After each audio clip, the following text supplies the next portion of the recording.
এই শোনো না গো, আমাদের পুতুল ডায়েরি চ্যানেলটি সাবস্ক্রাইব করে পাশে থাকা বেল আইকনটি বাজিয়ে দিও প্লিজ।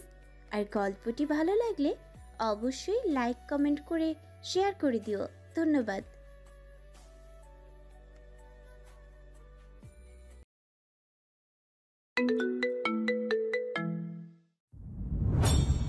আজ সোজা শপিং মলে যাবে বলছে, যা আগে কখনো মুখ ফুটে বলেনি। শপিং মলে সাদরে ভেতরে ঢুকলো ওরা। প্রায় 1 ঘন্টার মতো সময় হবে। মিশন তীব্রকে নিয়ে ঘুরিয়ে যাচ্ছে। কিছু পছন্দ করছে না, কিনছেও না। তীব্র কিছু পছন্দ করে দিতে চাইলেও সেটাও সায় দিচ্ছে না। অবশেষে তীব্র বিরক্ত হয়ে মিশানকে বলল, আজ রাত কি আমরা শপিং মলেই কাটাবো? বাড়ি ফিরবো না? কিছু কি কিনবে নাকি ঘুরতে এসেছো এখানে? স্যার দাঁড়ান না, খুঁজতেছি, পাচ্ছি না জিনিসটা। কি লাগবে নাম বলো, আমি 1 মিনিটে খুঁজে বের করছি। নাম কিভাবে বলবো স্যার? আমার তো কিছু পছন্দ হচ্ছেই না। মানে কি? তুমি ঠিক করে আসোনি কি কি কিনবে? পাগল নাকি? মেয়েরা শপিং এ আসার আগে মনে মনে কিছু ঠিক করে আসে না, এসে ঘন্টার পর ঘন্টা ঘুরে দেখে যেটা পছন্দ হয় সেটাই নেয়। তুমি যে মেয়ে সেটা আমি আজই জানতে পারলাম। এই স্যার, এই খবরদার, এই পাবলিক প্লেসে অপমান করবে না একদম। আমার মতো হাজারটা মেয়ে তাদের বয়ফ্রেন্ড বর তাদেরকে নিয়ে এসছে এখানে। ওরা 3-4 ঘন্টা ধরে ঘুরছে, তাতে টায়ার্ড হচ্ছে না। আর আপনি কেবল 1 ঘন্টাতেই তেজ দেখাচ্ছেন। এই তাফসিন, তোর কি বিরক্ত লাগছে? তাফসিন মাথা নাড়িয়ে না সূচক উত্তর দিল। তীব্র তাফসিনের দিকে চোখ গরম করে তাকালো। ছেলেটা বিপদে পড়ে মাথা নাড়ালো। মিশানের সাথে সায় না দিলে মিশান কেলাবে ধরে। স্যার, আপনার টায়ার্ড লাগলে আপনি কোথাও বসে রেস্ট নিন, আর আপনার কার্ডটা আমায় দিন। আমার কিছু পছন্দ হলেই কিনে এসে পড়বো। না, আমি টায়ার্ড হইনি, তুমি ঘুরতে থাকো। মিশান আগে আগে যাচ্ছে, পেছনে পেছনে তীব্র আর তাফসিন যাচ্ছে। মিশানের মতে গতি বুঝতে পারছে না সঠিক কি করতে চাচ্ছে মেয়েটা। তীব্র তাফসিনের কাঁধে হাত রেখে বলল, ব্যাটারি? জি ভাইয়া। জীবনে কোনো মেয়ের পেছনে এভাবে ঘুরেনি, এমনকি নিজের মা বোনের পেছনেও না। তোর বোন আমার ইমেজটা নষ্ট করে দিল। আপনার বোন কতটুকু ভাইয়া? তীব্র চোখ ঘুরিয়ে তাফসিনের দিকে তাকিয়ে উত্তর দিল, সেটা জানা কি খুব প্রয়োজন? না, এমনি জিজ্ঞেস করছিলাম। তীব্রের হাত কাঁধে থেকে তাফসিনের মাথায় বোলাতে বোলাতে বলল, তোর মাথার চুলগুলো জোস্ত, মাথা ভরার সেই এরকম চুল, আবার সিল্কিও। আর একটু বড় করে রাখলে সুন্দর লাগবে। কোনো স্পেশাল কেয়ার করিস নাকি চুলের? তাফসিন লাজুক লাজুক ভাব নিয়ে নিজের মাথা হাতাতে হাতাতে বলল, আমার গোপন চুলের। চুলের গোপন? ও সরি, আমার চুলের গোপন রহস্য তেলের সাথে পেঁয়াজের রস আর একটু লেবুর রস মিশিয়ে মাথায় দিয়ে 1-1.5 ঘন্টা রেখে তারপর শ্যাম্পু করি। প্রতি সপ্তাহে একবার করি। এতেই আমার চুল এত ঘন আর সিল্কি হয়। বাহ, চালিয়ে যায় ভাবি। মাথা টাক হওয়ার সম্ভাবনা নাই তাহলে। চুলগুলো আরেকটু বাড়িয়ে রাখবি। আমার তো সরকারি লোক, মাথায় বড় চুল রাখার নিয়ম নাই। তোদের তো সেই সুযোগ আছে। তাতে কি হয়েছে ভাইয়া? চুল কেটে আসার পর বাবা ফিতা দিয়ে মাপে চুল ঠিক মতো কাটা হয়েছে কিনা, আর চুল বড় হওয়ার আগেই প্রতি মাসে চুল কাটায়। তোর বাবা একটু বেশি বুঝে। পেনশন এলে তোদের জীবন টিকিয়ে রাখা বড্ড কঠিন হবে। তাফসিন দুঃখে দীর্ঘশ্বাস ফেলল। বাবার জন্য অনেক ইচ্ছেই অপূর্ণ রয়ে যায়। মিশান ঘুরতে ঘুরতে একটা মোবাইলের দোকানে দাঁড়ালো। তীব্র মাথা উঁচু করে তাকিয়ে দেখে এটা মোবাইল শোরুম। মিশানের এখানে দাঁড়াতে দেখে বড় করে ঢোক গেল। পকেট এবার বড় রকমের খালি হতে যাচ্ছে। ভেবেছিলাম তো 5-10 হাজারই কাহিনী খতম হয়ে যাবে। এখন তো মনে মনে অন্য কিছু গাইছে। বিশাল কি মোবাইল কিনবে? তীব্রর মনে পড়ে গেল কিছুদিন আগে বিশাল সেলফি তোলার জন্য মোবাইল বের করে। তীব্রর সামনে ধরতেই তীব্র ক্যামেরার দিকে তাকাতে না তাকাতে মিশানের হাত থেকে মোবাইল ফেলে দেয়। কদিন আগেই তোর ফোনটা আমি ভেঙে দিলাম, আর এখন তো খাজনার থেকে বাজনাই বেশি। ফোনগুলাও তো কম দামি হবে না। মিশান ভেতরে ঢুকেই একটা মোবাইল হাতে নিয়ে তীব্রকে দেখালো। স্যার, এটা নেব। এটা অনেক রিভিউ দেখেছি, আচার খেলে তো দূর, হাতুড়ি দিয়ে পেটালেও ভাঙবে না। তীব্র ফোনটা হাতে নিয়ে ঘুরিয়ে ঘুরিয়ে দেখে সেলসম্যানকে জিজ্ঞেস করল, দাম কত? স্যার মাত্র ৭৫,০০০ টাকা। ৭৫? মিশানের দিকে করুণ দৃষ্টিতে তাকিয়ে বলল, এটাই নেবে? মিশান নগদে উত্তর দিল। হ্যাঁ, এটাই নেব। তীব্র মুখের উপর নাও করতে পারল না, অসহায়ের মতো কার্ড বের করে বিল পে করলো। মোবাইল প্যাকিং শেষে মোবাইলটা নিতে না নিতেই মিশান আরেকটা দোকানে ঢুকে গেল। সেখানে গিয়ে ঘড়ি পছন্দ করে দাঁড়ালো। স্যার, এই ঘড়িটা জোস না? তীব্র ঘড়ি হাতে নিয়ে দেখে ওটার দাম 12,000 টাকা।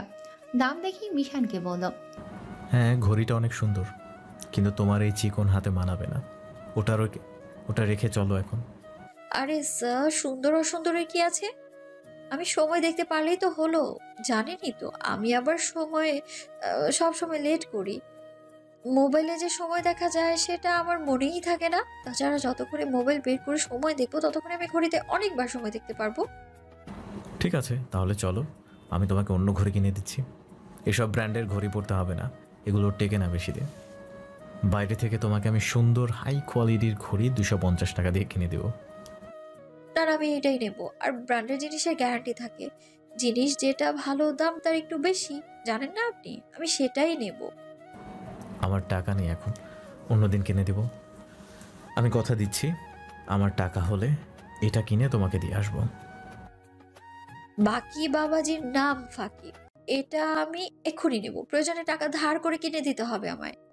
পকেট থেকে কার্ড বের করতে করতে তীব্র মনে মনে বলছে, এ তো দীপ্তির থেকেও কঠিন বিপদে ফেললো।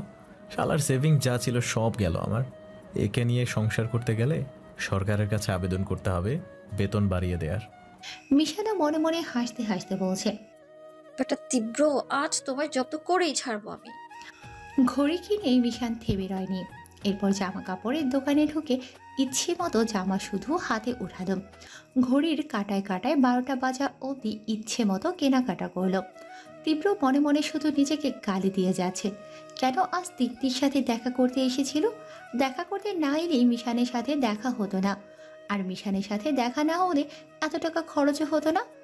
এত কেনাকাটা শেষে মল থেকে বের হওয়ার পালা। তীব্র এবার ভেতরে রাগ চেপে রেখেই মিশানকে তুচ্ছ স্বরূপ জিজ্ঞেস করল, আর কিছু কেনার আছে মিশান? না স্যার, আজকের মতো এনাফ। আর আপনাকে থ্যাঙ্কস আমাদের বিয়ের তারিখটা এভাবে স্মরণীয় করে রাখার জন্য। এখন সোজা বাড়ি যাবে, রাস্তায় থেমে আবার বারে ঢুকে যেও না। না স্যার, কয়দিন বাড়িটার যাবো না। ইভেন দিনেও বের হব না। বাড়িতে কূটনীতিবিদ খালাই এসেছে, বের হওয়া যাবে না। ওটাকে আমার সাথে পরিচয় করিয়ে দিও। এরকম মহৎ কর্মের জন্য তাকে আমার দলে নিযুক্ত করব এবং মাসিক বেতনও দিব। মিশান তীব্রর দিকে ভেঙচি কেটে হাত থেকে শপিং ব্যাগ নিয়ে গাড়িতে রেখে উঠে বসল। তাফসিন গাড়িতে উঠতে তীব্রকে বিদায় না জানিয়ে চলে গেল মিশান। তীব্র দু পকেটে হাত ঢুকিয়ে সর্বনাশ ভাব নিয়ে মিশানের যাওয়া দেখছে। আব্দুল রহমান তীব্রর গাড়ি নিয়ে ওর পাশে ভিড়ল। তীব্রর কাটা খাতে নুনের ছিটে দেওয়ার জন্য বলল, স্যার, পকেট কি সাথে আছে নাকি ওটাও নিয়ে গেছে? তীব্র আব্দুর রহমানের দিকে চোখ গরম করে তাকালো।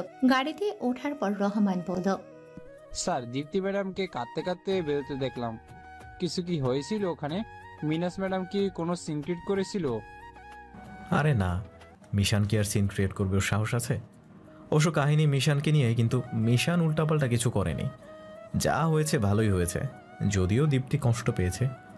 ওকে কষ্ট দেওয়ার মতো কোনো ইন্টেনশন আমার ছিল না, কিন্তু আমার আর কি করার বলো, জানোই তো তুমি সব। জি স্যার, মন খারাপ করবেন না, সময়ের সাথে সাথে সব ঠিক হয়ে যাবে। তীব্র করুণ সুরে বলল, কিছুই ঠিক হবে না রহমান, কিছুই ঠিক হওয়ার মতো নেই। মিশান তাফসির বাড়ি পৌঁছানোর আগে দীপ বাড়ি ফেরার পথে। দীপ বাড়ি ফেরার আগে বড়রা দীপের সম্পর্কে আলোচনা করছে। ড্রয়িং রুমে দীপের বাবা মা খালামণি তাদের চিন্তা, দীপ কোনোভাবেই বিয়ে করার জন্য রাজি হচ্ছে না। ওকে কিভাবে রাজি করাবে বুঝতে পারছে না। তাদের মনে সন্দেহ জাগছে, দীপ মিশান যেরকম একে অপরের সাথে মিশে থাকে বন্ধুর মতো, কোনোভাবে ওদের মধ্যে প্রেমের সম্পর্ক চলছে না তো। তার উপর মিশানকে বিয়ের কথা বললে মিশান বিয়ের ব্যাপার এড়িয়ে যায়, দীপকে বিয়ের কথা বললে দীপও এড়িয়ে যায়। কিন্তু সঠিক উত্তরটা কিভাবে জানবে? নাকি সোজাসুজি মিশান বা দীপকে জিজ্ঞেস করবে? বুঝতে পারছে না। ছেলেমেয়ের ভবিষ্যতের ব্যাপার, কোথাও জোর করে বিয়ে দিলে ভবিষ্যতে খারাপ পরিণাম আসতে পারে। আজ সবাই এমনভাবে ঘাটে গেড়েছে যে ফাইনাল সিদ্ধান্ত একটা নিয়েই ছাড়বে। আজ যা কাবু করলে না আপি, ফার্স্ট টাইম তীব্র ভাইয়াকে তোমার কাছে বধ হতে দেখলাম। তা কত খরচ করালে মোট মাঠ? হবে লাখখানেকের মতো। এ বছর তোমার শপিং না করলেও চলবে। আরে ধুর, এতক্ষণে মনে পড়লো জুতো কেনা হলো না তো। উফ, মনে করিয়ে দিবি না একটু? আমাকে কি আগে থেকে বলে রেখেছিলে? মনে করিয়ে দেব কিভাবে? লস খেয়ে গেলাম। কয়টা জুতো নিলেও আর একটু কাবু করতে পারতাম। গোল্ডেন টাইম যাচ্ছিল ব্রো, যা চাচ্ছিলাম তাই দিয়ে দিয়েছিল। মুখের উপর নাও করতে পারলো না। শালাকে বিয়ে করে ভালোই হয়েছে, টাকা পয়সা শর্ট পড়ার আগেই ফিল আপ হয়ে যায়। একজন আরেকজনের প্রয়োজনে আসছো। বাড়ি গিয়ে ঠান্ডা পানি দিয়ে গোসল করতে হবে। কয়েক সেকেন্ড গা ঘেঁষে বসেছিলাম লোকটার। মনে হচ্ছিল আমার গায়ে সালফিউরিক অ্যাসিড ঢেলে দেওয়া হচ্ছে। লোকটার গাছে ঘেঁষলি এত জ্বলা জ্বলে আমার। তীব্র ভাইয়া কেমন জানি, কথার মধ্যে কোনো মাধুর্য নেই। ওনার বাড়ির লোক ওনাকে সহ্য করে কিভাবে? উপরওয়ালাই ভালো জানে বস, আমারও একই প্রশ্ন। আজকে কিনা ঘড়িটা মিশান বের করে তাফসিনকে দিল। নে তুই রাখ এটা। আরে তোমার ঘড়ি আমি নেব কেন? পাগল, আমি ঘড়ি দিয়ে কি করব? সময় দেখার জন্য এইসব ঘড়ি টড়ি কোনো প্রয়োজন নেই। পরিবেশ পরিস্থিতি দেখেই বুঝতে পারি কয়টা বাজে। তাই বলে তোমার জিনিস আমি নেব? এত কথা লাগাচ্ছিস কেন? দিচ্ছি নিবি, আর কোনো কথা হবে না। রাখো, বাড়ি গিয়ে নিচ্ছে। মনে করে নিস, জানিসই তো আমার আবার মনে থাকে না এইসব ছোটখাটো বিষয়। ওকে। দীপ বাড়ির ভেতর ঢুকতেই সবাই ওর দিকে এমনভাবে তাকালো, দীপ পরিস্থিতি কিছুটা আন্দাজ করতে পারল। সবাইকে সালাম দিয়ে ড্রয়িং রুমের উপর দিয়ে নিজের রুমে যাচ্ছিল, তখনই বাবা গম্ভীর স্বরে বলে উঠল, দীপ। দীপ পিছু ঘুরে উত্তর দিল, হ্যাঁ বাবা। রুমে পরে যাও, তোমার সাথে কথা আছে। ফ্রেশে আসি। ফ্রেশ পরে হও, আগে বসো এখানে। দীপ অফিসের ব্যাগ সার্ভেন্টের হাতে দিয়ে সবার সামনে সোফায় বসতে বসতে বলল, মিশান না এসেছে আজ? ওর শব্দ পাচ্ছি না যে। ও কি ঘুমিয়ে গেছে? মা উত্তর দিল, না, বাইরে গেছে। কি ব্যাপার, মিশান এত রাতে বাইরে সেটা বাবা মা স্বাভাবিকভাবে বলল? মিনিমাম মায়ের তো ব্লাড প্রেশার হাই হয়ে যাওয়ার কথা, আর এত আগেই মিশান বেরিয়ে গেছে কেন? কেস টেস খেলো না তো? তাপসিনকে কিছু বলে দিয়েছে? মনে মনে ঘাবড়ে গেল দীপ। দীপ ঢোক গিলে বাবা মার দিকে তাকিয়ে প্রশ্ন করল, তাপসিন কোথায়? তাপসিন মিশান দুজনেই বাইরে। কোনো দরকারে বেরিয়েছে কি? 12টার বেশি বাজে, এখনো ফিরেনি। মা উত্তর দিল, ওরা বেরই হয়েছে রাত করে, ফিরতে তো দেরি হবেই। মিশান কিছু কেনাকাটা করবে বলল, তুই তো ব্যস্ত ছিলিস, তাই তাসপিনকে নিয়ে গেল। ও, কোনো গন্ডগোল হয়নি জেনে স্বস্তির নিঃশ্বাস ফেলল। বলো কি বলবে? আমার কিছু কাজ আছে, ফ্রেশ হয়ে কাজটা কমপ্লিট করব। বাবা মা আর খালামণি তিনজনে মুখ চাওয়াচাই করছে, কথা কে আগে শুরু করবে সেটাই ভাবছে। অতপর দীপের বাবাই হালকা গলায় কাশি দিয়ে কথা শুরু করলো, দেখো দীপ, আমি তোমাদের সবাইকে এমনভাবে বড় করেছি, জীবনটা একটা রুটিনের মাধ্যমে সাজিয়েছি। হয়তো অনেক সময় রুটিনের বাইরে অনেক কিছু করতে চেয়েছো বা করতে চাওনি। আমার জন্য শুধু সে কাজ পরিত্যাগ বা করতে হয়েছে। কিন্তু আমি তোমাদের যেভাবে গাইড করে বড় করেছি, কেউ বলতে পারবে না আমার জন্য কোনো প্রকার ক্ষতির সম্মুখীন হয়েছো তোমরা 4 ভাই বোন। কোনো কিছু চাওয়ার আগেই চেষ্টা করেছি সেটা পূরণ করার। যখন যেটা চেয়েছো, যখন যেটা চাইতে সেটাই দিয়ে এসেছে। হ্যাঁ, এটা ঠিক, তোমাদের 4 জনের মধ্যে মিশান একমাত্র ছিল যে নিজের জন্য কিছু চাইতো না, কিছু দিতে চাইলেও সহজে নিত না।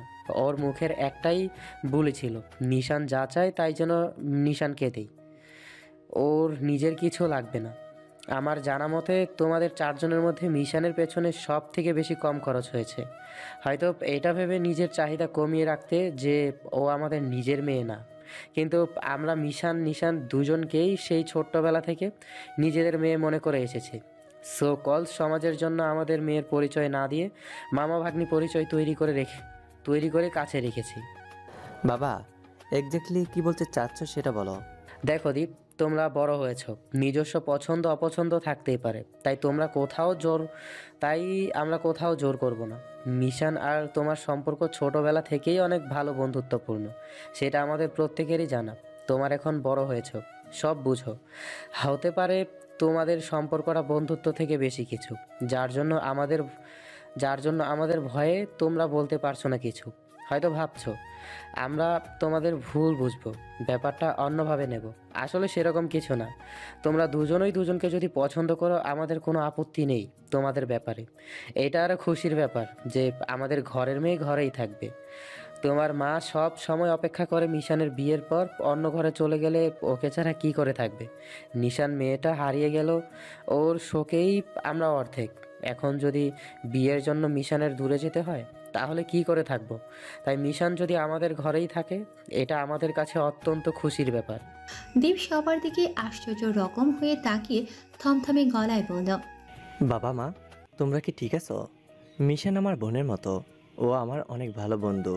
সারা জীবন ওকে বন্ধু হয়ে পাশে চেয়েছি, বউ হয়ে নয়। আমার ভাবতেই অবাক লাগছে তোমরা কি করে এটা মাথায় আনলে। মিশনের সাথে আমার আলাদা সম্পর্ক, ও আমার বেস্ট ফ্রেন্ড, দ্যাটস ইট। এটা যদি তোমরা আমার নিশানের সাথে সন্দেহ করতে তাহলেও মেনে নেওয়া যেত। বাট মিশান, তোমরা সবাই জানো বাবা মার থেকে হারিয়ে মিশান এমনিতেই অর্ধেক শেষ। নিশান মারা যাওয়ার পর মিশান পুরোপুরি ভেঙে গুঁড়ো হয়ে গেছে। বাড়ি ফিরে মিশানের খোঁজ করে যতক্ষণ বাড়িতে থাকি ততক্ষণ মিশানের সাথে থাকি। তার মানে এই দাঁড়ায় না যে ওর সাথে আমার অন্যরকম সম্পর্ক। মিশানকে মেন্টালি সাপোর্ট দিয়ে নর্মাল রাখার কিন্তু চেষ্টা ছাড়া আর কিছুই না। দুটো হাসির কথা বলে যদি মিশানকে 2 মিনিটের জন্য স্বাভাবিক দুনিয়াতে রাখতে পারি তাহলে ওটাই সার্থকতা। আচ্ছা, তোমরা কোন অ্যাঙ্গেলে মিশানের সাথে আমাকে সন্দেহ করলে? তাপসিনও তো মিশানের সাথে ফিরে আমারই মতো। আমার থেকে তো তাপসিনই বেশি সময় মিশানের সাথে থাকে। কই, তাপসিনের সাথে সন্দেহ করলে না কেন? আমাকে কেন? এসব চিন্তা আসার আগে আমাকে একটাবার জিজ্ঞেস করতে। না জেনে এভাবে বিয়ে অবধি চিন্তা করতে হতো না তোমাদের। তাহলে তুমি এটা বলো তোমার বিয়ের জন্য রাজি হচ্ছ না কেন? মিশানের কথা বাদই দিলাম, ওর মেন্টালি প্রবলেম আছে, ওকে আমরা বিয়ে দিতে চাইও না।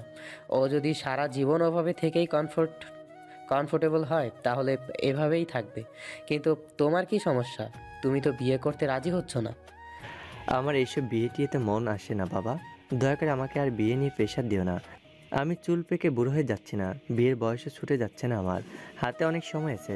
আমার যখন মন চাইবে আমি তখনই নিজেই এসে বলবো বিয়ে করব। ততদিন আমায় একটু শান্তি দাও, না হলে আমি বাধ্য হব বাড়ি ছেড়ে আলাদা থাকতে। একদমই কথাগুলো বলে দীপ গলা থেকে টাই খুলতে খুলতে নিজের রুমে চলে গেল।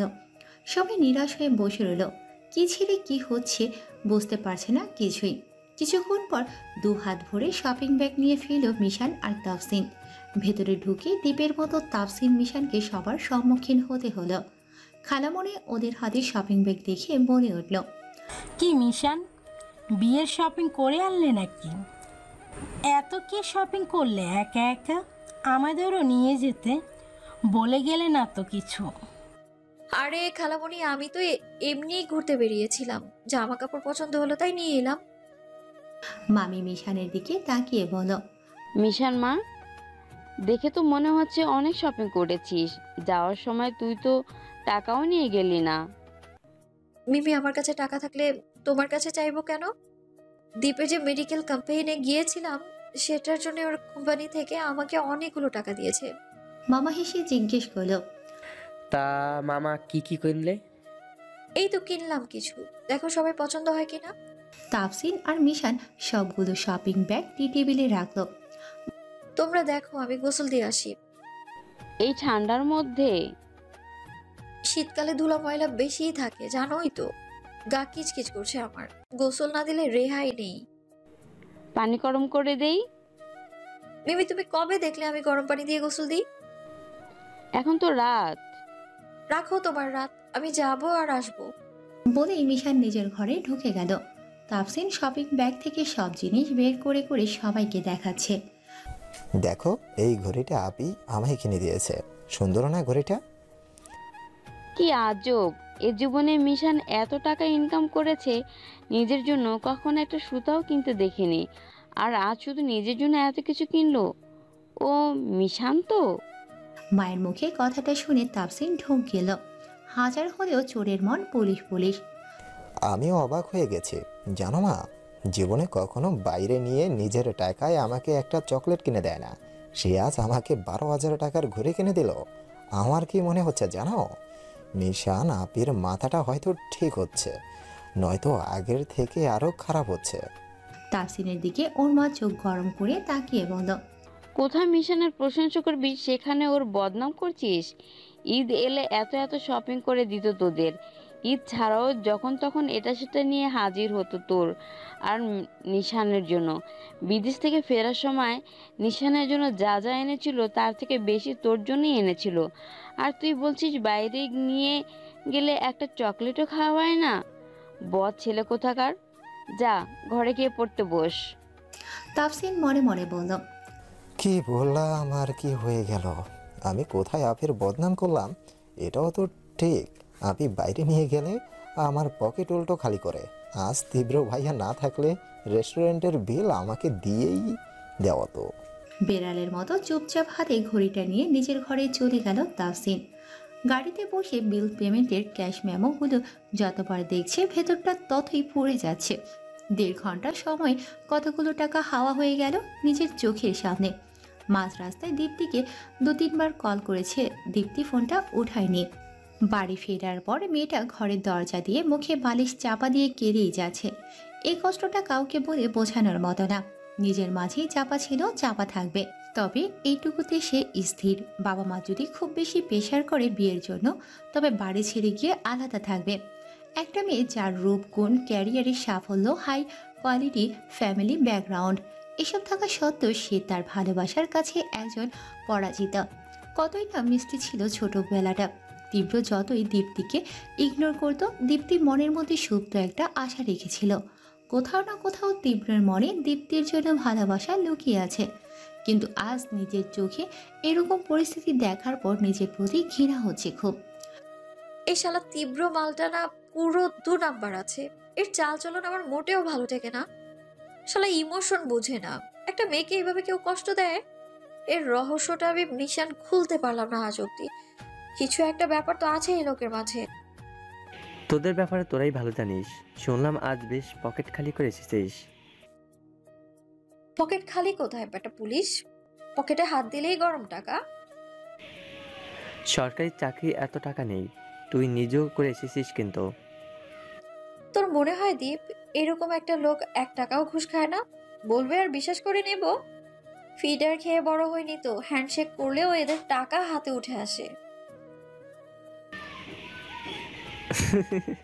তোর জামাই তো। মিশান রেগে গিয়ে ধমকে সুরে দীপকে বলল, আর একটাবার এভাবে টিজ মেরে কথা বলবি, লাথি মেরে ছাদ থেকে ফেলে দেবো একদম তোকে। দীপ মিশানের রাগ দেখে হো হো করে হেসে দেয়। আরো জোরে হাস, তোর কূটনীতিবিদ খালাও উঠে আসুক, সবাই মিলে হাসতে থাক। ও মিশান, একটা ঘটনা ঘটেছে ব্রো। মনে হচ্ছে এটার মূলে আমার খালাই আছে। সিগারেট দে আগে, তারপর বল কাহিনী। দীপ পকেট থেকে সিগারেট বের করে নিজেরটা থেকে আগুন ধরিয়ে মিশানকে দিল। এখন বল। বাড়ি ফিরতেই 3 জনে চেপে ধরেছিল বিয়ের জন্য রাজি করানোর জন্য। এ আবার নতুন কি? নতুন আছে, পুরোটাই শোন। খালামণি হয়তো বেজালটা লাগিয়েছে। বাড়ি ফেরার পর বাবা মায়ের প্রেজেন্টেশন এমন ছিল যে তোর সাথে আমার বন্ধুত্বের সম্পর্কটা প্রেম পরিণত হচ্ছে বলে তাদের ধারণা। আমি লজ্জায় তাদের বলতে পারছি না তোর কথা। এখন তাদের ভাষ্য এই যে তোর সাথে আমার বিয়েতে তাদের কোনো আপত্তি নেই, বিপরীতে আরও খুশি তারা, কারণ ঘরের মেয়ে ঘরে থাকছে। মিশান হাসবে না কাঁদবে বুঝতে পারছে না। এটা যে মিশানের মামা মামির মাথার বুদ্ধি না সেটা স্পষ্ট, বাইরের মানুষেরই দেয়া কান পড়া। কি জঘন্য চিন্তা! মিমি, মামা এটা কি করে মাথায় আনলো? দীপ হাসতে হাসতে চোখ কুঁচকে মিশানের দিকে তাকিয়ে বলল, তুই তো আমার জেটাস্ট লাগিস। যদি নিশানে ছোট হতিস তাহলে শালি রাখতি সম্পর্কে, শালিকে বিয়ে করা যায়, চান্স নেওয়া যেত একটা। মিশান মুখ বাঁকিয়ে দীপের দিকে তাকিয়ে বলল, ছি ছি ছি, তোর মন এত অপরিষ্কার। আগে জানলে একটা ঝাড়ু দিয়ে ঝেড়ে ভিক্সল আর একটা টয়লেট ক্লিনার এনে পরিষ্কার করতাম আমি। মিশান, আমার ব্যাপারটা চাপা রাখার কারণটা তো জানিসই। তুই এটা বল, তোর বিয়ের কথাটা এভাবে চাপা কেন রাখছিস? বাবা মাকে বললি তো পারিস। তোর মাথায় সামান্য এইটুকু ধরে না দীপ? ওনার মতো একটা ছেলেকে বিয়ে করলে যে কেউ সহজে মেনে নেবে, আর মামা মিমি খুশিতে নাচবে। এইরকম ছেলেকে আমি বিয়ে করেছি জানলে তারা সাদরে তাকে বরণ করে ঘরে ঢুকাবে। তারপর বাধ্য হয়ে ওনার সাথে এক ঘরে থাকতে হবে, সংসার পাততে হবে, বছর গেলে বাচ্চা সাপ্লাই করতে হবে। আমি বাপু খাল কেটে কুমির আনবো না কোনোভাবেই। ওনাকে আমি কখনো নিজের ভেতরে জায়গা দিতে পারবো না। জায়গা দেওয়ার তো প্রশ্নই আসে না। ওনার আর আমার মাঝে বিয়ে একটা শব্দ মাত্র, এটা কোনো সম্পর্কের কাতারেই নেই। তাহলে ডিভোর্স দিয়ে দে না। আমি চাইলেই পারবো না ডিভোর্স দিতে, উনিও দেবেন না। যেখানে আমার বিয়ে করার কারণটা একটা রহস্য, যেটা আমার নিজেরই অজানা, সেখানে বিচ্ছেদ কি করে নেব? এছাড়া আমি এমনিতেও ওনাকে ডিভোর্স দেবো না, যেভাবে চলছে চলুক। উনি আমার সামনে খারাপ ক্যারেক্টার, কিন্তু নিশানের সামনে একটা হিরোর ক্যারেক্টার ছিল। নিশান আমায় বারবার বলতো যেন কখনো আমি কোনোভাবেই ওনাকে ছেড়ে না দিই, যদি পারি তাকে মেনে নিতে। আমি ওনাকে মেনে নিতে পারবো না ঠিক, কিন্তু কখনো ছাড়বো না আমি। ওনাকে যতবার মারার চেষ্টা করেছি সেটা কেবলই রাগের মাথায়, কিন্তু আমার মাথায় থাকতো ওনাকে আমি মারতে পারবো না, কোনো না কোনোভাবে বেঁচে যাবেই সে। কতদিন চলবে এভাবে? যতদিন চলে। দীপ তুচ্ছ হাসি দিয়ে নীরব হয়ে বসে রইল। চিলেকোঠা চাবি এনেছিস? দে। দীপ পকেট থেকে চাবি বের করে দিতেই মিশান চাবি নিয়ে চিলেকোঠার দরজার তালা খুলে ভেতরে ঢুকল। ঘরটার ভেতরে তেমন কোনো বিশেষত্ব নেই। ওয়ালের এক পাশে বেশ কয়েকটা ইট রাখা, তার পাশেই দুটো বালির বস্তা, দুটো ভাঙা ইটের বস্তা, আর বেশ কিছু বড় সাইজের বাঁশ কাঠের খণ্ড। মিশন ভেতরে যাওয়ার পর ঘরের এক কোণের কাঠের তাকে থেকে একটা স্ক্রু ড্রাইভার নিয়ে দেয়ালের সাথে রাখা ইটগুলোর মাঝ বরাবর সারি থেকে 15-20টা ইট সরিয়ে নিল। এরপর সেখানে একটা কারেন্টের বোর্ড দেখা গেল। স্ক্রু ড্রাইভার দিয়ে বোর্ড খুলতেই দেখা গেল ভেতরে কোনো তারের কানেকশন নেই, বরং যতটুকু ফাঁকা জায়গা ততটুকু জুড়ে মিশান ছোট ছোট মদের বোতল সাজিয়ে রেখেছে। সেখান থেকে একটা বোতল নিয়ে সব কিছু আগের মতো সেট করে রাখলো। চিলেকোঠায় তালা দিয়ে বেরিয়ে আবার দ্বীপের পাশে বসলো। খাবি? না। থাকিস কি করে? আমার তো না হলে। আমার তো একটা ক্ষত, তোর অনেকগুলো, তাই তোর মতো আমার যন্ত্রণাটাও এত জোরালো না। মিশান দীর্ঘশ্বাস ছেড়ে বলল, হতে পারে এটা খেলে সবকিছু ভুলে থাকা যায়, এটা ঠিক, কিন্তু ভেতরে ভেতরে ক্ষতিও হচ্ছে, বুঝতে পারছি, কিন্তু কিছু করার নেই। স্বাভাবিক জীবনে ফেরাটা আমার পক্ষে আর সম্ভব না। এই রেড ওয়াইনই আমার আসল জীবন। মলিন হাসি দিয়ে মিশান বোতলের ছিপি খুলে ঢক ঢক করে গিলতে লাগলো। দুজনেই ছাদের কিনারায় পা ঝুলিয়ে বসে আছে। অন্ধকারের সাথে দুজনের শোকটাকে তুচ্ছরূপে উন্মুক্ত করে দিচ্ছে। এত রাত হয়েছে, ঘরের ভেতর বসে বসে তীব্র কয়েকটা কাগজ নিয়ে কিছু একটা মেলাতে ব্যস্ত। চারিপাশের খবরের কাগজের ছোট ছোট টুকরো ছড়ানো ছিটানো। ল্যাপটপ নিয়ে কয়েকটা HTML কোড দিয়ে লিঙ্ক বানাচ্ছে। একটা বক্স বের করে সেখানে কিছু খোঁজাখুঁজি করছে, পাচ্ছে না কিছু। মোবাইলটা নিয়ে মিশানকে কল দিল। ওপাশ থেকে মিশান ফোন রিসিভ করে মাতাল স্বরে বলল, হ্যালো মিশান, স্যার। তুমি যেদিন শশার ভেতর মেমোরিটা দিয়েছিলে, ওটার কপি তোমার আছে? আমাকে কি আপনার দাদির কেয়ারটেকার মনে হয়? তীব্র কড়া মেজাজে বলল, ফালতু কথা বাদ দিয়ে সোজা উত্তর দাও। এই স্যার, গরম দেখাবেন না একদম বললাম, না হলে কিন্তু আমি মোবাইল ভেঙে ফেলবো আপনার। আপনি চাইলেও আমায় আর কল দিয়ে গরম মেজাজ শোনাতে পারবেন না। ভদ্র আর মার্জিত ভাষা ব্যবহার করুন, ওকে? প্রয়োজনে বাংলা ব্যাকরণ বই দেখে শুদ্ধ আর মার্জিত ভাষা শিখে তারপর কথা বলুন। তীব্র দাঁত চেপে উত্তর দিল, মাতাল কোথাকার। মাথা গরম করে মোবাইলটা রেখে দিল। মিশানকে এখন কিছু বলে কোনো লাভ নেই, ও স্বাভাবিক অবস্থায় নেই। কিন্তু এদিকে তীব্রের ধারণার বিপরীতে মিশান আছে। নেশা করেছে ঠিকই, কিন্তু এখনও নেশা লাগেনি, স্বাভাবিক অবস্থায় আছে। বেশি ড্রিঙ্কস করলে মিশান সত্যি সত্যি বেতালের মতো কারসাজি করে। এখন তীব্রের সাথে অভিনয় করলো, কারণ স্বাভাবিকভাবে কথা বলে হয় তীব্রর বকা খেত, হয়তো নয়তো মেমোরি নিয়ে বাড়ি থেকে বের হতে হতো। তীব্রর মেমোরিটা খুব জরুরি ছিল, সচরাচর কোনো কিছু হারায় না। জিনিসটা কোথায় রেখেছে তাও মনে পড়ছে না, নাকি রিফাতেই সরিয়ে নিয়েছিল মাথায় ধরছে না। অনেক সময় ধরে খোঁজাখুঁজি করেও মিলছে না জিনিসটা। প্রয়োজনীয় জিনিস প্রয়োজনের সময় না পেলে মেজাজ অত্যন্ত হাই হয়ে যায়। এমনিতে তীব্রের হার্টের সমস্যা, রাতের পর রাত জেগে জেগে সমস্যাটা বেড়ে যাচ্ছে। তার উপর এরকম করে যদি চাপ নিতে থাকে তাহলে ভবিষ্যতে বড় রকমের মাসুল দিতে হবে। টেনশন আর নিতে না পেরে স্লিপিং পিল খেয়ে শুয়ে পড়ে। বুঝতে পারছিল এখন চাপ নিলে সকালে সূর্যটা নাও দেখতে পারে। মেমোরিটাতে তীব্র কিছু ডকুমেন্ট রেখেছে, যেটা অফিস থেকে রাতে বাড়িতে ফিরতে পারেনি বলে একটা প্লাস্টিক র্যাপ দিয়ে পেঁচিয়ে মিশানের কাছে রেখেছিল, যেন পরে দেখা হলে দিয়ে দেয়। পরদিন সকালে মিশান বাজার করে ফেরার সময় তীব্রকে দেখতে পেয়ে মেমোরিটা একটা শশার ভেতর পড়ে তীব্রকে কৌশলে দেয়।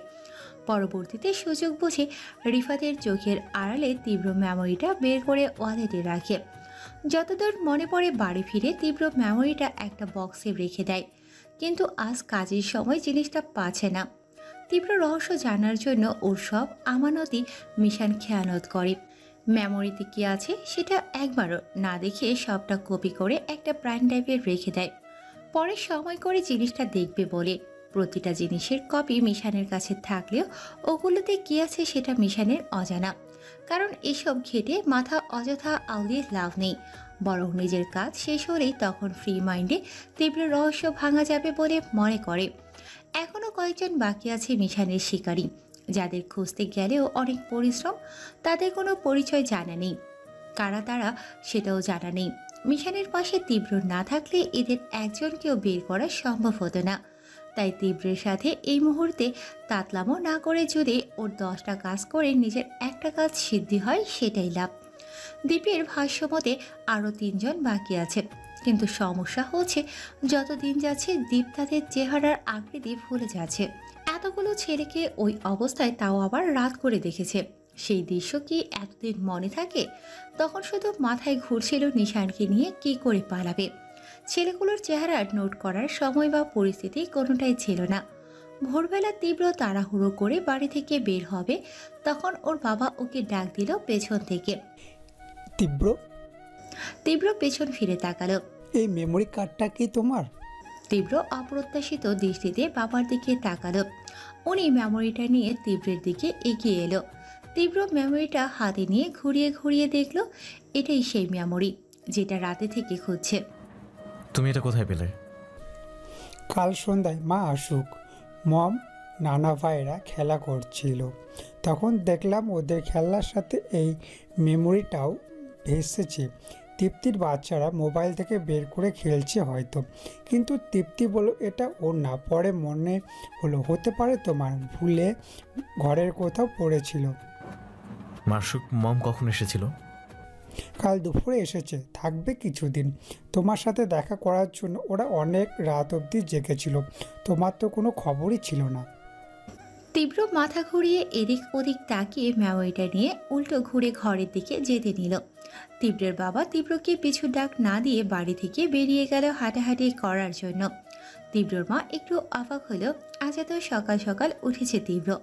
প্রতিদিন মিনিমাম 10টায় ঘুম থেকে ওঠে, আর আজ ভোরবেলা তীব্র হয়তো মেমোরিটার খোঁজেই বের হচ্ছিল বাড়ি থেকে। সিঁড়ি দিয়ে উপরে ওঠার সময় তীব্রর মা বলে উঠল, তীব্র, চা কফি কিছু পাঠাবো? দুটোই পাঠাও। ঘরে ঢুকে কার্ড রিডারে মেমোরিটা ভরে ল্যাপটপে কানেক্ট করলো। ভেতরে যেসব ডকুমেন্টগুলো রেখেছিল সেগুলো আছে কিনা দেখার জন্য। মেমোরিতে তেমন কিছু ছিল না, কয়েকটা ভয়েস রেকর্ড। তীব্র কানে হেডফোন লাগিয়ে মন দিয়ে শুনছে সবটা। এদিকে তীব্রের মা চা কফি দুটোই নিজের হাতে করে তীব্রের ঘরের দিকে আনতে নিলে তীব্রের বোন তৃপ্তি মায়ের হাত থেকে ট্রে নিয়ে ভাইয়ের ঘরের দিকে যায়। তীব্রের ঘর তো রহস্যময় ঘর, যেখানে তীব্র ছাড়া আর কেউ প্রবেশ করতে পারে না। এই ঘরে ঢুকতে গেলে হয় তীব্রের ফিঙ্গারপ্রিন্ট লাগবে, নয়তো সিকিউরিটি কোড। বাইরে ট্রে নিয়ে দাঁড়িয়ে অনবরত নক করে যাচ্ছে। একটা ভাইব্রেট করা বেল আছে।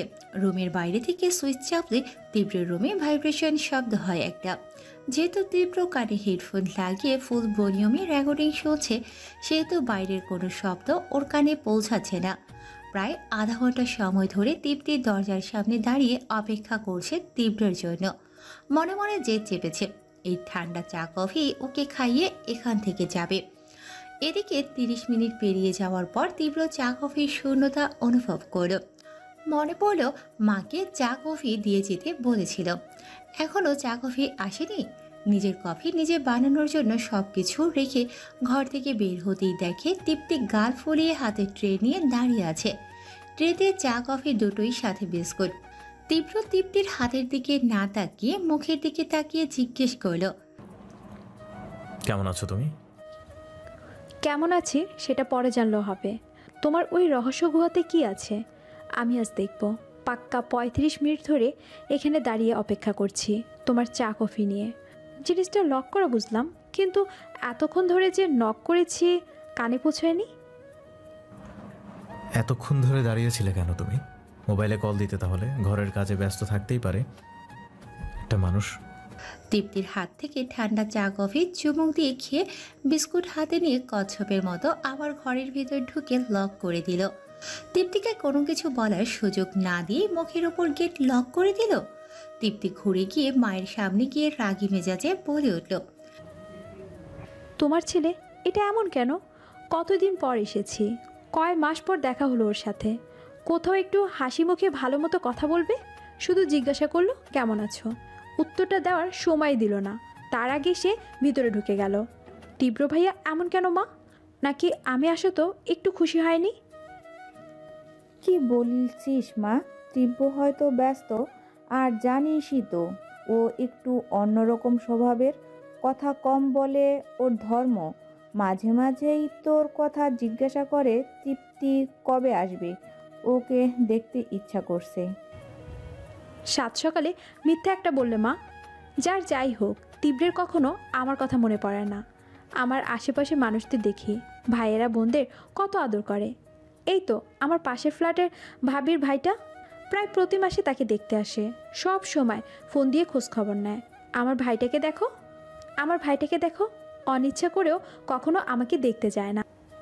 এমনকি ভুল করেও একটা মিস কলও আমার বা আমার জামাইয়ের ফোনে যায় না। আমাদের কথা বাদই দিলাম, আমার ছেলে মেয়ের কথা তো একটু মনে করবে। হ্যাঁ, এটা ঠিক যে ও ড্রাইভার দিয়ে মাঝে মধ্যে ভাগ্নের জন্য খেলনা চকলেট কিনে পাঠায়, কিন্তু একটাবার ফোন দিয়ে জিজ্ঞাসা তো করবে জিনিসগুলো ঠিকমতো পৌঁছেছে কিনা। অনেক অভিযোগ দেখছি ভাইকে নিয়ে, ওগুলো ভাইয়ের সামনেই বলিস, আমার সামনে বলে কোনো লাভ নেই। মেয়ের রাগ দেখে তীব্রর মা মৃদু হেসে কথা ঘোরালেন। যদি এই কথাগুলো তীব্র শুনে বলা যায় না, আবার রাগ করে উঠতে পারে। 10টার দিকে রেডি হয়ে অফিসে যাওয়ার জন্য ঘর থেকে বের হয়। বাড়ির বাইরে আব্দুর রহমান ও তীব্রর নতুন বডিগার্ড জুয়েল তালুকদার দাঁড়িয়ে আছে। তীব্র খেয়ে যা বাবা। মায়ের ডাক শুনে তীব্র দাঁড়িয়ে পড়ল, ভাবলো খেয়ে যাবে কিনা। ঘড়ির দিকে সময় দেখল, খাওয়ার সময় আছে কিনা, আবার ওষুধও খাওয়া হয়নি। রাতে বুক ব্যথা করছিল। ডাইনিং রুমে ঢুকে দেখে দুই ভাগ্নে ব্রেকফাস্ট করছে। তৃপ্তি ওদের খাইয়ে দিচ্ছে। মাসুক আর মিম তীব্রকে দেখে জোরে বলে উঠল, মাম্মা। তীব্র ফরমাল হাসি দিয়ে ওদের পাশে চেয়ার টেনে বসতে বসতে মাসুকের গাল টেনে বলল, মামা। মায়ের দিকে তাকিয়ে বলল, ওষুধের বক্সটা দাও তো। তীব্রের মা ওষুধের বক্স এনে ওষুধ বের করে তীব্রকে দিল। যেসব ওষুধ খাওয়ার আগে খেতে বলেছিল সেগুলো খেয়ে নিল। মা সামনে খাবার প্লেট দিল। মাম্মা, খাওয়া শেষ হলে তুমি আমাদের সাথে খেলবে? খাবার খেতে খেতে তীব্র উত্তর দিল, মামার কাজ আছে বাইরে, এসে খেলবো। তৃপ্তি অভিমান রাগ দুটোই মিশিয়ে তীব্রকে ইঙ্গিত করে বলল, বলার মতো সুযোগ তো দিতে হবে তাই না? একটা বাক্য উচ্চারণ করতে নির্দিষ্ট পরিমাণে সময় লাগে, তোমার ছেলে সেটাও দেয় না। আমার কথা বাদই দিলাম, মানুষ ভাগ্নেকে দেখলে কত আদর করে, কত খুশি হয়। আর আমার ছেলে মেয়েগুলোর ভাগ্য দেখো, কতদিন পর এসেছি, কোনো কদর নেই। কি করা উচিত? মাথায় নিয়ে নাচবো? মাসুক মমর দিকে তাকিয়ে বলল, এই মামা, তোদের মাথায় নিয়ে নাচবো? ওরা একসাথে উত্তর দিল, না না, মাথা নিয়ে নাচলে পড়ে যাব। তৃপ্তি তীব্রকে ঝাড়ি মেরে বলল, হ্যাঁ, এসবই শিখবে, ভালো করে ধরলে পরে কিভাবে। তৃপ্তি, তুমি কবে চলে যাবে? তৃপ্তি চুপ। বেশি দিন থেকো না, বাপের বাড়ি বেশি থাকলে কদর কমে যায়। তৃপ্তি বিষ দৃষ্টিতে তাকিয়ে বলল, মা, তোমার ছেলেকে একটা বিয়ে করিয়ে দাও, কথার খুব ক্ষয় ফুটেছে। তোমার মতো দাজ্জাল ননদ যেখানে আছে সেখানে আমার বউ টিকবে না। বউ টিকবে, তুমি টিকবে না ভাইয়া। তোমার ভাইয়ের কানে তোমার নামে বিষ ঢালতে ঢালতে এমন পর্যায়ে নিয়ে যাব যে তুমি এ বাড়িতে টিকতেই পারবে না। আচ্ছা তৃপ্তি, সুমন তোমার জ্বালায় টিকতে পারে না বলেই বাপের বাড়িতে পাঠিয়ে দেয় তোমাকে, তাই না? কি বললে তুমি? ভেবে দেখো, বিয়ের আগে কখনো তোমাকে আমরা কি বলেছি জামাই বাড়ি চলে যাও বা ঘুরে আসো? এই যে বছরের পর বছর আমাদের বাড়িতে থেকেছ, আমরা একটাবারও যেতে বলছি? তো তাহলে বিয়ের পর কেন তোমাকে জামাই বাড়ি থেকে বাপের বাড়ি আসতে হয়? আশ্চর্য, এটা আমার বাপের বাড়ি, আমি আসবো না? সেটাই তো মাথায় রাখতে হবে, ওটা তোমার জামাই বাড়ি, তুমি সেখানে থেকে গেলেই তো পারো, আসো কেন? তীব্র কথাটাতে তৃপ্তি এবার সত্যি সত্যি রাগ করে উঠল। কষ্ট পেল ভাইয়ের মুখে এমন কথা শুনে। চোখ ভরা পানি টইটুম্বর করছে। এখানে বসে থাকলে কেঁদেই দেবে। তাই রাগ চেপে হাত ধুয়ে চেয়ার ছেড়ে উঠে চলে যাবে। তার আগে তীব্র তৃপ্তির হাত ধরে টান দিয়ে কাছে এনে নিজের কোলে বসালো। ছাড়ো, ভালো মতো কথা বলতে পারো না তুমি, শুধু অপমান করো। আর আসবো না তোমাদের বাড়িতে, চলে যাব এখন। এত দেমাগ হয়েছে কেন তোমার? আমি আবার কি করলাম? একই শহরে থেকেও আসো বছরে একবার দুইবার, এতগুলো দিন ঝগড়া করতে করতে ভেতরে জমা হয়ে থাকে। তুমি এতদিন পর এসেছো, শান্তিমতো একবেলা ঝগড়াও করতে দেবে না, তার আগেই তুমি হার মেনে চলে যাবে? বাপরে, কি দেমাগ হয়েছে! ইগোতে লাগে সব কিছু। হ্যাঁ, সুমো সহ্য করো কিভাবে? আচ্ছা, ওর সাথে কেমন করো? সবাই তোমার মতো নাকি? ছেলেদের জন্মই মেয়েদের অত্যাচার সহ্য করার জন্য। আমার বউ যদি এমন হয়, মেরে ওখানেই ফেলে রাখবো। সব সহ্য করবো, কিন্তু তেজ দেখানো চলবে না। যখন ঝগড়া করবো তখন ঝগড়াই করতে হবে, উল্টো তেজ দেখালে সহ্য করবো না তো। তোমার দ্বারা সবই সম্ভব, তুমি একটা খাটাস, অপমান করো শুধু। অপমান কোথায় করলাম? জাস্ট একটু ঝগড়া করার হালকা চেষ্টা করেছি। ওটা ঝগড়া না, অপমানই। ছাড়ো আমাকে, চলে যাব আমি। তীব্র তৃপ্তির মুখের সামনে খাবার তুলে ধরল। খাবো না। আমার দেরি হয়ে যাচ্ছে। নিজেকে ছাড়ানোর চেষ্টা করে বলল, ছাড়ো আমাকে। তীব্র ছেড়ে দিয়ে বলল, যা ওঠো। তৃপ্তি উঠে না গিয়ে তীব্রের কান ধরে টান দিল। তীব্রের হাত থেকে খাবারটা মুখে নিয়ে উঠে গেল। তৃপ্তির সাথে তীব্রর সম্পর্ক আগে থেকেই এমন।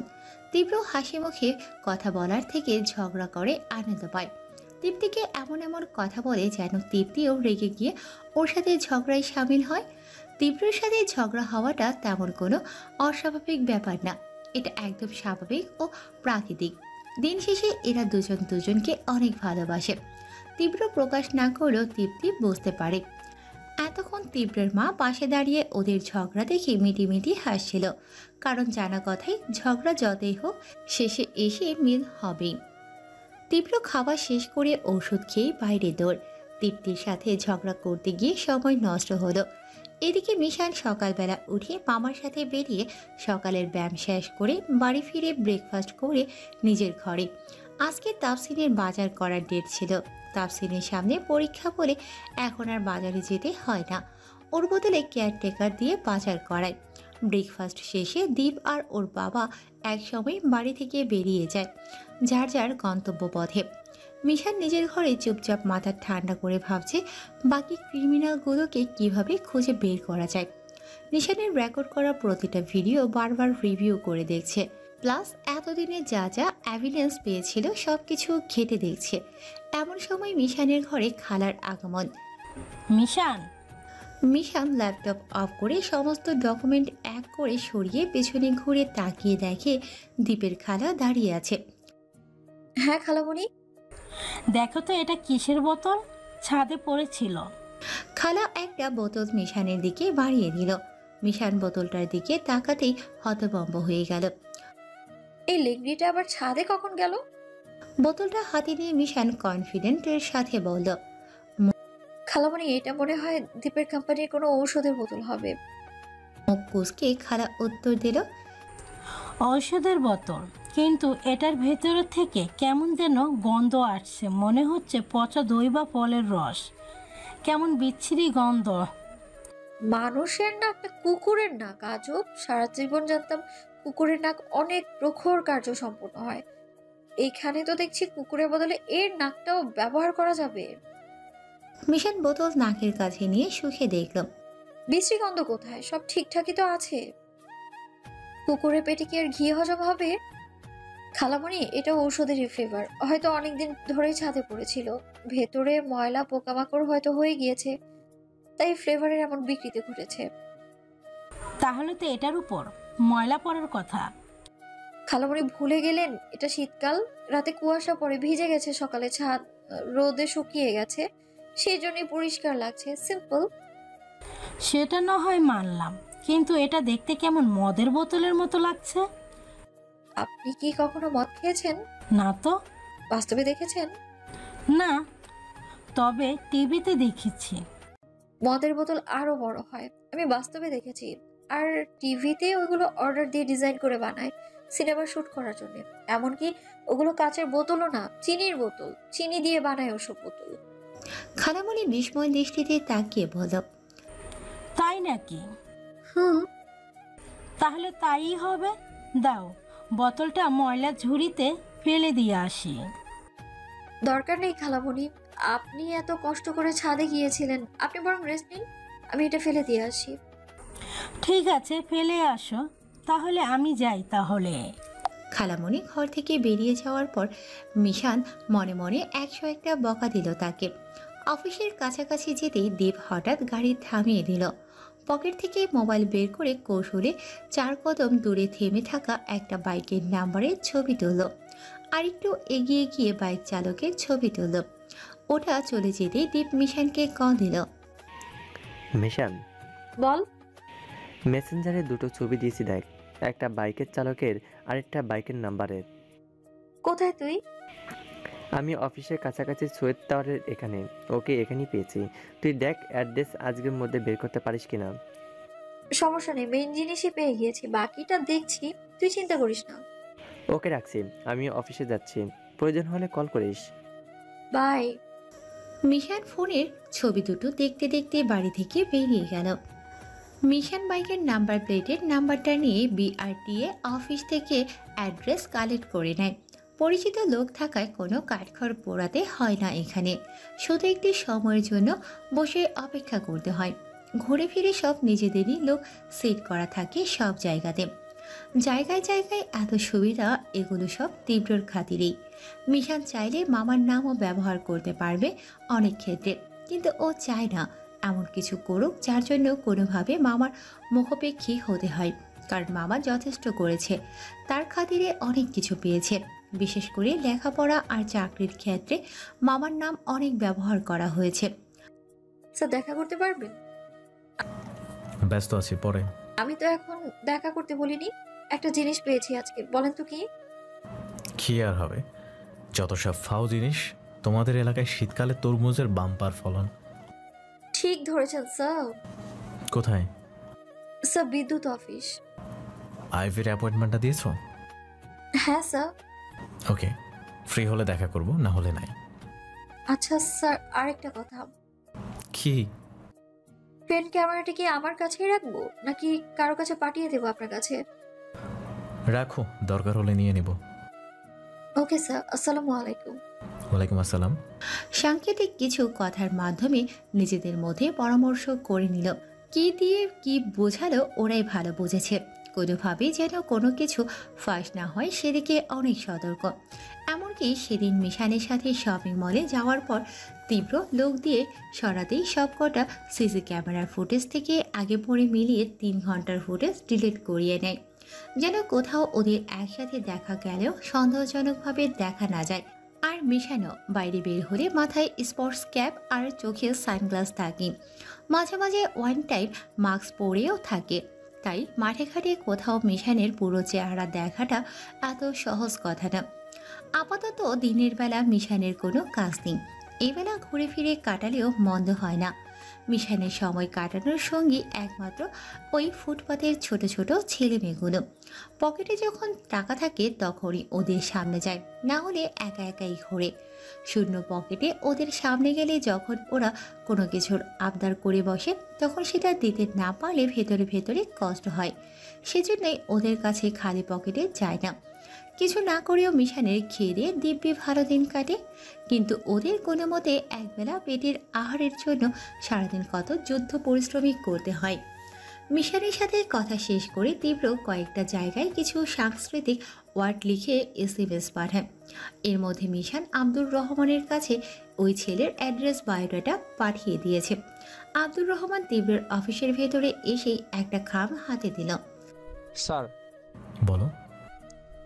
বাইরে দীপ্তি ম্যাডামকে দেখলাম, আপনি না ওকে কল দিয়েছিলেন, উনি রিসিভ করছিল না, তাহলে এখন কথা বলে নিতে পারেন। ওর সাথে কি ওর ভাই আছে? হ্যাঁ, আদিব স্যারকেও দেখলাম। তুমি তো বললে দীপ্তি আসবে না, আমি গেলেও আমায় এড়িয়ে যাবে, কি করা যায়? বুঝতে পারছি না স্যার। তীব্র মোবাইল বের করে দীপ্তির ভাই আদিবকে কল দিল। হ্যাঁ তীব্র, বলো। আদিব, তোমার সাথে যদি দীপ্তি কখনো দেখা করতে আসে তাহলে ওকে আমার অফিসে আসতে বলো, একটু দরকার আছে। ও তাই নাকি? দীপ্ত তো আমার এখানে, দাঁড়াও আমি এখনই পাঠাচ্ছি। ফোন রেখেই আদিব দীপ্তিকে বলে, দীপ্ত চল তোকে তীব্রর অফিসে দিয়ে আসি। কেন? তোর সাথে নাকি কি দরকার আছে বললো। আমার এখন কাজ আছে, সময় নেই, যেতে পারবো না। আরে বেশি সময় লাগবে না, তুই ওর সাথে দেখা করতে যা, ও কি বলে সেটা শুনেই চলে যাবি। আমার সাথে তো কাজ শেষ, আমার কাছে আসতে হবে না, ওর সাথে দেখা করেই চলে যা। দীপ্তি কিছু না বলে চুপচাপ রইল। ওর মন চাইছে না তীব্রের সামনে দাঁড়াতে, তবুও যেতে হচ্ছে। জোর দিয়ে বলতেও পারছে না কিছু। আদিব যদি আবার সন্দেহ করে। দীপ্তিকে তীব্রর অফিসের কক্ষের সামনে দিয়ে আদিব চলে গেল। আসবো। দীপ্তিকে দেখে হাতের কলম টেবিলে রেখে তীব্র উঠে দাঁড়িয়ে বলল, দীপ্তি আসো। দীপ্তি ভেতরে আসলো। তীব্রের সামনে দাঁড়াতেই ভেতরে অনেক গিল্টি ফিল হচ্ছে। এরকম বিব্রতকর অবস্থায় পড়ে গেছে। বসো। বসবো না, কি বলবে বলো, আমার কাজ আছে। চা কফি? কোনোটাই না। তীব্র নরম স্বরে বলল, একটু বসো না প্লিজ। দীপ্তি একটু বিরক্তি প্রকাশ করে অন্যদিকে তাকিয়ে চ্যাট টেনে বসলো। এতবার কল দেওয়ার পরেও রিসিভ করছিলে না কেন? এমনি ইচ্ছে করছিল না। তীব্র দীপ্তির মুখের দিকে তাকিয়ে খেয়াল করলো এত সুন্দর মেয়েটাকে আজ কেমন ফ্যাকাশে দেখাচ্ছে। চোখ দুটো দেখেই বোঝা যাচ্ছে রাতে এক ফোঁটাও ঘুম হয়নি, হয়তো সারা রাতে কেঁদেছে অনেক। আনমনে হাতের দিকে তাকিয়ে হাত কসলাচ্ছে। ঠোঁটের অঙ্গভঙ্গি দেখে মনে হচ্ছে দীপ্তি এখন কথা বলতে গেলেই কেঁদে দিবে। শ্বাস প্রশ্বাস আটকে আসছে, মনে হচ্ছে লম্বা নিঃশ্বাস নিতে পারলে যন্ত্রণা একটু নিরাময় হতো। মেয়েটার হাসি রেখা এমনভাবে ছিন্ন হয়েছে যে কখনো আর ফিরে আসবে না। এভাবেই চলবে জীবন। চোখে দেখে সবটা বুঝতে পারলেও তীব্রর কিছু করার নেই।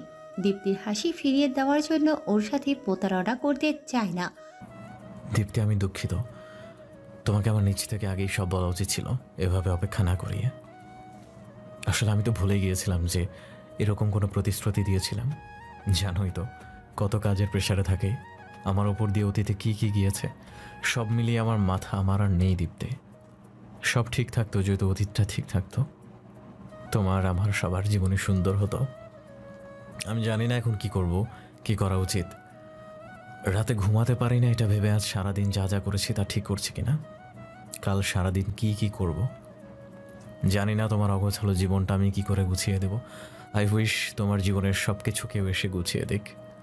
তোমার চোখে ঠোঁটে কোনোভাবেই দুঃখ বিলাপ মানায় না, সবসময় হাসি লজ্জা লেগে থাকবে তোমার চেহারাতে, এটাই মানানসই। তোমার কাছে ক্ষমা চেয়ে ক্ষমা শব্দটাকে লজ্জিত করতে চাই না। আমার এই কাজের কোনো ক্ষমাই নেই, কারো জীবন নষ্ট করার অধিকার কারো হাতে নেই, সেখানে আমি তোমার জীবনের এতগুলো সময় নষ্ট করে দিয়েছি। It's okay, but I am sorry তীব্র। আমি তোমায় নিয়ে ভ্রান্ত ধারণা পুষে এতগুলো বছর কাটিয়ে দিয়েছি। তুমি কখনো বলনি আমায় ভালোবাসো, তবুও আমি মনে করে বসে থাকতাম তুমি আমায় ভালোবাসো। দু একবার আমার দিকে তাকিয়ে মিটমিট করে হাসতে দেখে চোখে চোখ পড়লে তুমি যখন নজর ফিরিয়ে নিতে, আমি মনে করতাম তুমি আমায় ভালোবাসো। অকারণে কখনো রাগ দেখালে আমি মনে করতাম তুমি ভালোবাসো।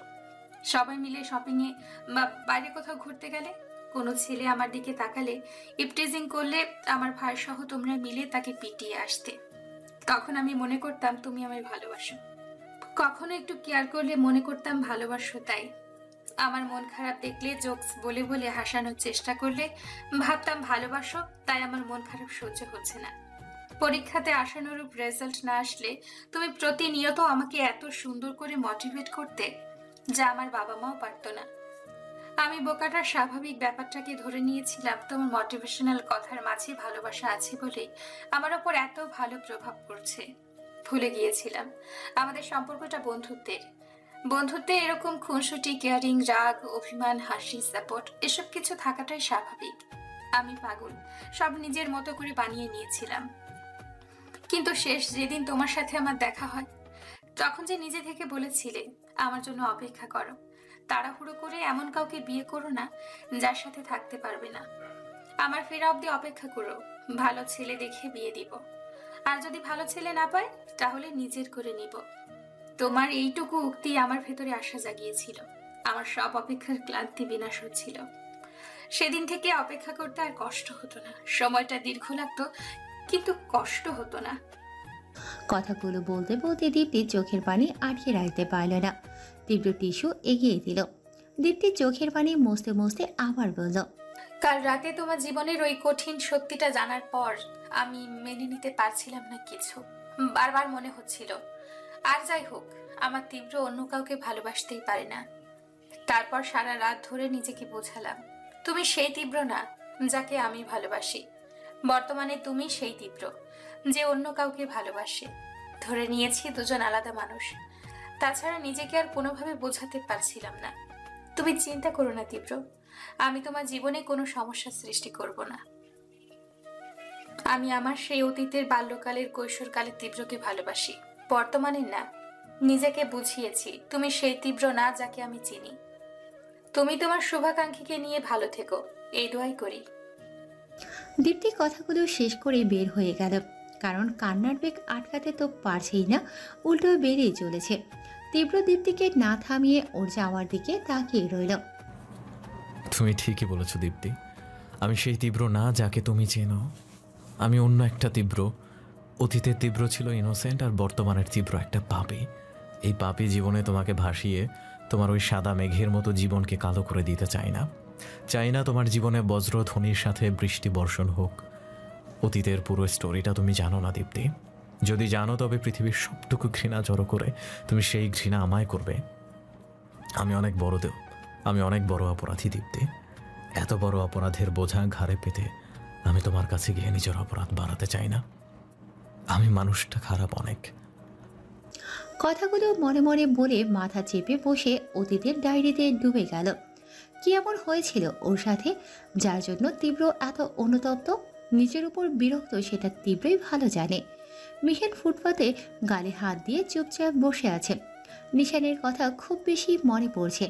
এই রাস্তা দিয়ে দুবোন কত আঁকাবাঁকা হেঁটেছে, হাঁটতে হাঁটতে দুষ্টুমি করে একজন আরেকজনের গায়ে ঢলে পড়েছে। নিশান এটা সেটা দেখে বাচ্চাদের মতো বায়না করেছে। কোনো ফুচকা ঝালমুড়ির দোকান দেখলে সেদিকে দৌড়ে চলে গেছে। নিশানের জন্য কাঁদতে কাঁদতে এখন আর কান্না পায় না, কষ্ট হয়, বুক ফেটে আসে, কিন্তু চোখ দিয়ে পানি বের হয় না। কাঁদতে পারলেও হয়তো মন কিছুটা হালকা লাগতো। কোনো কারণে হাসলেও মন থেকে হাসতে পারে না, শুধু তাল মেলানোর জন্য হাসি হাসে। মিশানের একাকিত্বের মাঝে সঙ্গ দিতে হঠাৎ করে অবতরণ হলো তমালের। মিশান ঘাড় ঘুরিয়ে তমালকে দেখে চুপ করে রইল। তমাল পাশে বসতে বসতে প্রশ্ন করল, মন খারাপ? না। কেন জানি মনে হচ্ছে মনোবিষণ্ণ তোমার। কিছু হয়নি। তোমার মাথায় ক্যাপটা খুব ভালো লাগে আমার, এটা দিয়ে দাও আমাকে। এটা দেয়া যাবে না, আমার টাকা হলে এরকম একটা কিনে দিতে পারবো। তোমার কাছে টাকা নেই? না। আমার কাছে আছে, নিবে? না ধন্যবাদ। তোমাকে এভাবে মন খারাপ করে থাকতে দেখলে আমার ভালো লাগে। ভালোবাসার মানুষের মন খারাপ, কান্না এসব চোখে দেখে সহ্য করা যায় না। তো আমি কি করব? মিশান, তোমার কাছে ভালোবাসা মানে কি? নিজের সবটুকু দিয়ে আঁকড়ে ধরে বাঁচার জন্য আপ্রাণ চেষ্টার পরেও নিজের অজান্তেই তাকে হারিয়ে যাওয়া, এমন ভাবে হারিয়ে যাওয়া যে কখনো ফিরে পাওয়ার সম্ভাবনা থাকে না। তুমি কি কখনো কাউকে হারিয়েছো? কাকে হারাইনি বলো? তোমার বাবা মা কোথায় থাকে? জানি না। মানে? ছোটবেলায় একটা লম্বা ঘুম দিয়েছিলাম, যতদূর মনে পড়ে ঘুমের মাঝে কিছু বিকট আওয়াজ শুনছিলাম, নাকি স্বপ্ন দেখছিলাম জানি না। ঘুম থেকে উঠে দেখি আমি অন্য একটা নাম না জানা পৃথিবীতে, শুধু নিশান আছে সাথে। না দেশটাকে চিনতে পারছি আর না তো আশেপাশের মানুষগুলোকে। বাবা মাকে সে রাতের পর আর দেখতে পাইনি। সময়ের সাথে ভুলে গেছি তারা দেখতে কেমন ছিল। যখন তাদের চেহারা মনে ছিল তখন তাদের বুঝতে পারিনি, এখন বুঝতে পারবো কিন্তু চেহারাটা মনে নেই। বেঁচে আছে কি নেই সেটুকু অবধি জানা নেই। তমাল মন খারাপ করে উত্তর দিল, তুমি কতটুকু ছিলে? জানি না, মামা মিমি বলে আমার বয়স 5 বছর ছিল। তোমার মামা মিমি জানে না তোমার বাবা মা কোথায়? কি করে জানবে? আমার বাবা মাকে সেটাই তো জানে না। উনি আমার আপন মামা না। আমার কোনো স্পেশাল পাওয়ার থাকলে আমি তোমার সব হারিয়ে যাওয়াকে ফিরিয়ে দিতাম মিশান। মিশান তমালের দিকে তাকিয়ে মলিন হেসে বলল, ধন্যবাদ।